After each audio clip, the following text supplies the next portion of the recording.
안녕하세요. 주스토리의 준우입니다. 네, 이번 시간에는 매국노, 역적의 끝판왕, 이완용에 대해서 한번 알아보았는데요. 이완용은 본관은 우병우로 자는 경덕, 호는 일당이었으며 창씨 개명 후에 그의 일본 이름은 니로이의 칸요, 그리고 즉위 전에 자기는 후작이었습니다. 특히나 그는 다른 친일파와는 다르게 민족 반역, 트리플을 달성하였는데 1905년 을사조약의 을사오적, 1907년 정미칠조약의 정미칠적, 그리고 1910년 한일합방조약의 경술국적에 모두 올라와 있는 유일한 인물로 아주 그냥 나라를 팔아먹는, 매국에 있어서는 한 차원 높은 클래스를 보여줍니다. 본래 그는 서울역 근처인 약현에 살고 있었는데 헤이그 밀사사건으로 인해 고종을 강제로 퇴위시키고 정미 7조 체결에 앞장선 일로 인해서 조선 민중들의 분노는 극에 달하게 되었고 그의 집과 조상의 신주까지 불태워졌습니다. 이후 신변의 위협을 느낀 그는 일본인 거주지역인 외성 구락부나 장교동, 저동, 인사동을 전전하다가 결국 1909년 종현선당, 오늘날의 명동선당에서 벨기에 총영사가 주최한 행사에 참석을 하다가 이재명 의사의 암살 시도를 당하게 됩니다.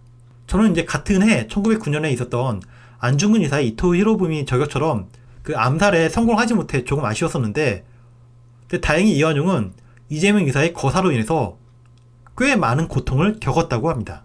당시 칼에 맞은 이완용은 당대 최고의 흉부외과 일본 의사들이 총동원되어 사실상 죽은 것과 다름없는 그의 몸을 겨우 살려냈는데, 근데 이재명 의사의 칼에 묻어있던 세균들에 의해서 그 균들이 폐에 전이가 되어 폐렴으로 발전하게 됩니다. 특히 그는 겨울철이 되면 그 통증이 더욱 심해졌는데요. 막강한 권세와 엄청난 부를 가진 그는 일본 의사들에게 정기적으로 진료를 받고 치료를 하기 위해 노력했지만은 그의 병은 낫지 않았습니다.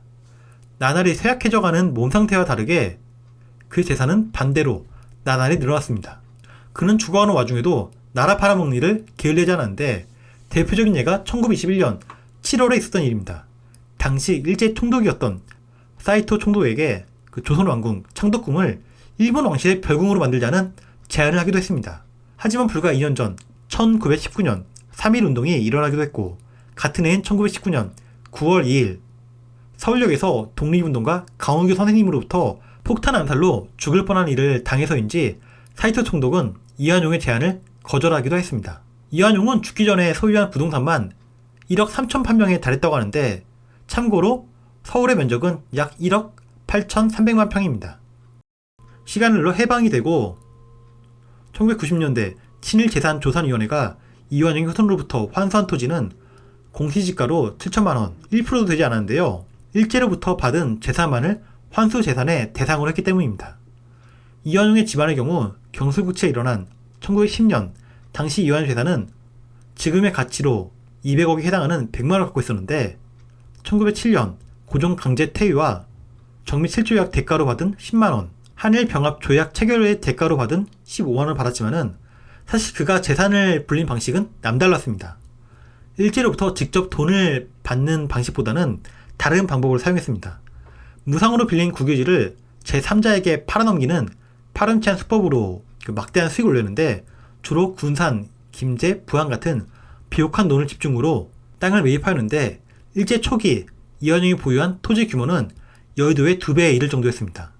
이완용은 이 토지를 1915년에서 17년 사이에 일본인에게 처분하여서 현금을 보유하였고, 이 현금을 바탕으로 사채놀이를 하였습니다.